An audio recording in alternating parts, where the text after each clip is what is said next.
Ashama akkam jirtu hordoftoota keenya kabajamoo argaa dhageettii keenya har'aan qophii tokko qabannee isiniif dhiyaanneerraa hanga xumura qophii keenyaatti nu waliin turaan affeerraa keenya. Qophiin keenya har'aas filannoo addaa Itoophiyaa kan bara 2018 addunyaa ajaa'ibsiisedha. Filannoon bara 2018 filannoo hedduu dinqisiisaa fi kan addunyaa ajaa'ibsiise ta'uu ragaaleen miidiyaa addunyaa garaagaraarraa bahan ni ibsu. Eeyyeen egaa akkuma beekamu filannoon bara 2018 wanti adda isa godhu hedduudha. Isaan kanas yeroo ilaallu karaalee gurguddoo lamaan qoonnee ilaaluun ni danda'ama. Innis filannoon bara kanaa inni tokkoffaan wanti adda isa godhu bulchiinsi mootummaa Dr. Abiyyi jijjiiramoota hedduu akka biyyaattis ta'ee akka addunyaatti agarsiisuun yoo ta'u, innis biyyi keenya Itoophiyaan filannoo yeroo darbee kan waggaa 5 har'aa gaggeeffamee fi inni bara kanaa yeroo wal bira qabamee ilaalamu garaagarummaa hedduu agarsiisa. Garaagarummaan kunis bulchiinsi mootummaa Dr. Abiyyi cichoominaan hojjetee jijjiiramoota gurguddoo kan sadarkaa addunyaattis ta'ee akka Afrikaatti ajab nama jechisiisu hojjechuu danda'u isaati.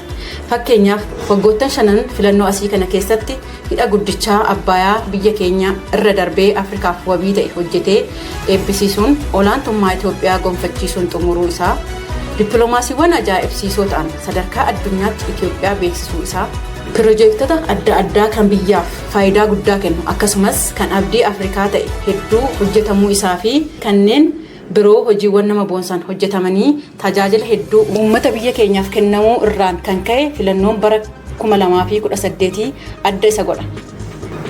Inni lammaffaan immoo faallaa kanaa yeroo diinonni Itoophiyaa keessaa fi alaan wal gurmeessanii filannoo bara kanaa karaa nagaan akka hin gaggeeffamneef danqaawwan adda addaa yeroo hojjechaa turanii fi filannoon akka hin gaggeeffamneef daandiiwwan akka cufamuuf labsiiwwan adda addaa yeroo labsaa turanitti gootichi keenya Dr. Abiyyi waan kana mara dandamachuun hojiiwwan nageenyaa tasgabbiin guutame hojjechuun filannoon bara kanaa jalqabaa hanga xumuraatti akkasumas gubbaadhaa hanga gadiitti nagaadhaan akka xumuramu gochuu danda'eera.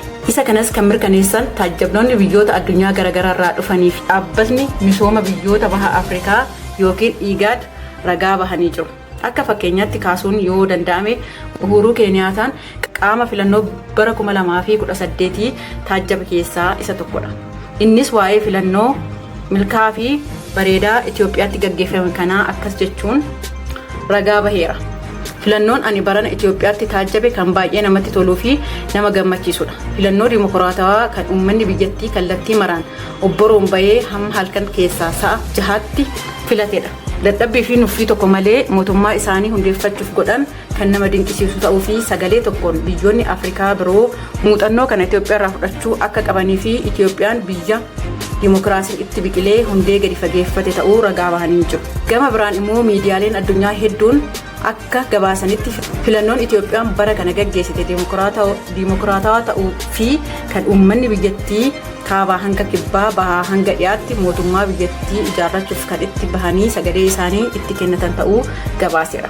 Walumaa galatti filannoon bara kana gaggeeffame filannoo dimokiraatawaa fi iftoomina qabu ta'uu isaaf hojiiwwan Dr. Abiyyi akka biyyaatti akka Afrikaattis ta'e akka addunyaatti hojjete milkaa'ina filannoo kanaaf galtee guddaa ta'eera. Eeyyeen egaa nutis biyyoonni Afrikaas ta'ee addunyaan muuxannoo gaarii kana akka gooticha keenya Dr. Abiyyi irraa qooddatan abdii guddaa qabna jechuun argaa dhageettii keenya har'aa asumaan goolama.